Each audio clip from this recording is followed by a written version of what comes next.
अभी हमारे यहाँ सरकार में आते ही एक मुद्दा उठा जी कि आरएस का जो पेपर है उसको समय कम दिया गया, तो राज्य भर के युवा सड़क पर उतर आए और उन्होंने मांग की कि आरएस का पेपर का समय पोस्टपोन किया जाए। उसका सबसे बड़ा कारण यह था, जो बच्चे परीक्षा दे रहे थे उसमें 50% अभ्यर्थी की विधानसभा के चुनाव में इलेक्शन ड्यूटी लगी थी, तो उनको समय नहीं मिला।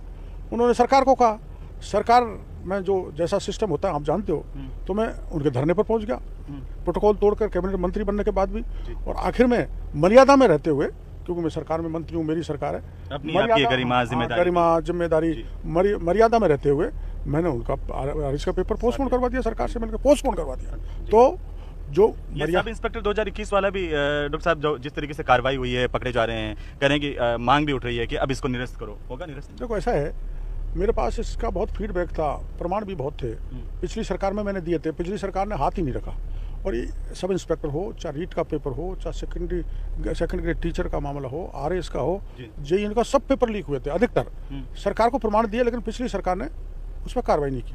फिर मैं सारा प्रोटोकॉल तोड़कर एसओजी के एडीजी को मिला और मैंने उनको जाके प्रमाण दिए, और उन प्रमाण के आधार पर वो आगे बढ़े।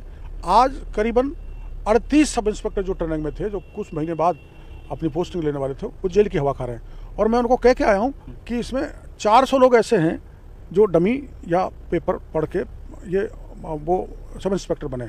एसओजी इसमें गहराई में जा रही है और मेरा अनुमान सही निकलेगा, और करीबन 300-400 लोग। और ऐसी स्थिति में पेपर जो है, अब इसमें एक चीज़ ये आ जाती है, जिसने परिश्रम किया और सिलेक्शन हो गया, तो मैंने एसओजी को एक आइडिया दिया था, जो पेपर आरपीएससी ने लिया, इन सब छात्रों को उस पेपर के अनुसार बैठा परीक्षा कराओ, कितने उत्तीर्ण होते कितने अनुत्तीर्ण पता लग जाएगा। वो परीक्षा भी करवाई और उसमें पता लग गया 45% नकली थे, फर्जी थे।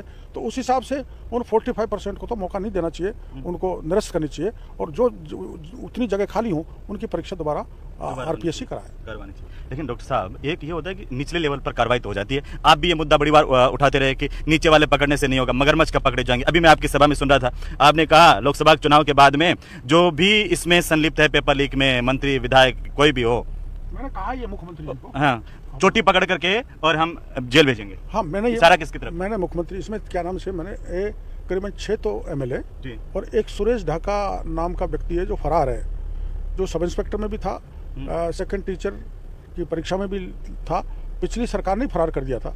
वो पकड़ा जाएगा तो कम से कम 6 एमएलए, आप कह रहे हैं बड़ी बात, 1 दर्जन एमएलए, 1 दर्जन एमएलए और 6 पूर्ववर्ती सरकार के मंत्री, कई ब्यूरोक्रेट्स जेल में जाएंगे। ये मैंने मुख्यमंत्री जी को कहते। तो ये मदन दिलावर जी का बयान आया कि डोटासरा और गहलोत जेल जाएंगे, ये संकेत ऐसे ही हैं क्या? मैं डोटासरा जी का तो बिल्कुल षड्यंत्र जो थे पेपर लीक के, वो मैंने उनको बता दिए थे, एसओजी को बता दिए, ईडी को बता दिए। ईडी आई भी थी, उनके कलाम इंस्टीट्यूट पे छापा भी मारा था, कुछ नहीं मिला। मिला क्या, तो थोड़ी लेट हो गई ईडी, और ये सब कागजों को पार करने में सफल हो गए। इन्होंने पार कर दिया, मतलब सब डॉक्यूमेंट पार कर दिए। फिर भी प्रमाण है कि सरस्वती प्रिंटिंग प्रेस जैसे पेपर छपवाए थे, उसको जब एसओजी या ईडी पकड़ेगी तो हाथ सीएमओ और पूर्व सीएमओ और डोटासरा तक और सुभाष गर्ग तक और 1-2 मंत्री, 5-6 एमएलए वहां तक पहुंचे। सुभाष गर्ग भी इसमें शामिल है? पक्का, मैंने प्रमाण दे दिए।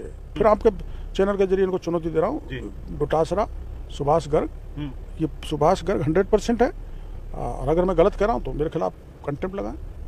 सुभाष गर्ग अब मानहानि का दावा करें, आपके चैनल के जरिए उनको कह रहा हूँ। लोग ये जानना चाहते हैं कि बाबा ने पहले ही क्या पता चल जाए कि पेपर लीक कहां से हुआ, सारी इंफॉर्मेशन एसओजी से, ये सुरक्षा तंत्र, पुलिस विभाग, इनसे ज्यादा तो आपके पास रहती है। इसका कारण है कि जो राज्य का कोई है, चाहे बेरोजगार है, चाहे किसान है, चाहे जवान है, चाहे किसी बहन बेटी की इज्जत लूट रही है, चाहे कोई वीरांगना है, वो सब मेरे पे भरोसा करते हैं कि अगर बाबा के पास जाएंगे तो हमको न्याय मिलेगा। वो किसी भी तरह से मैनेज नहीं होंगे, किसी दबाव में नहीं आएंगे। एक वैसा ऐसा विश्वास मैंने राज्य की जनता में अर्जित किया है, इसलिए सारी सूचनाएं मेरे पास आ जाती है।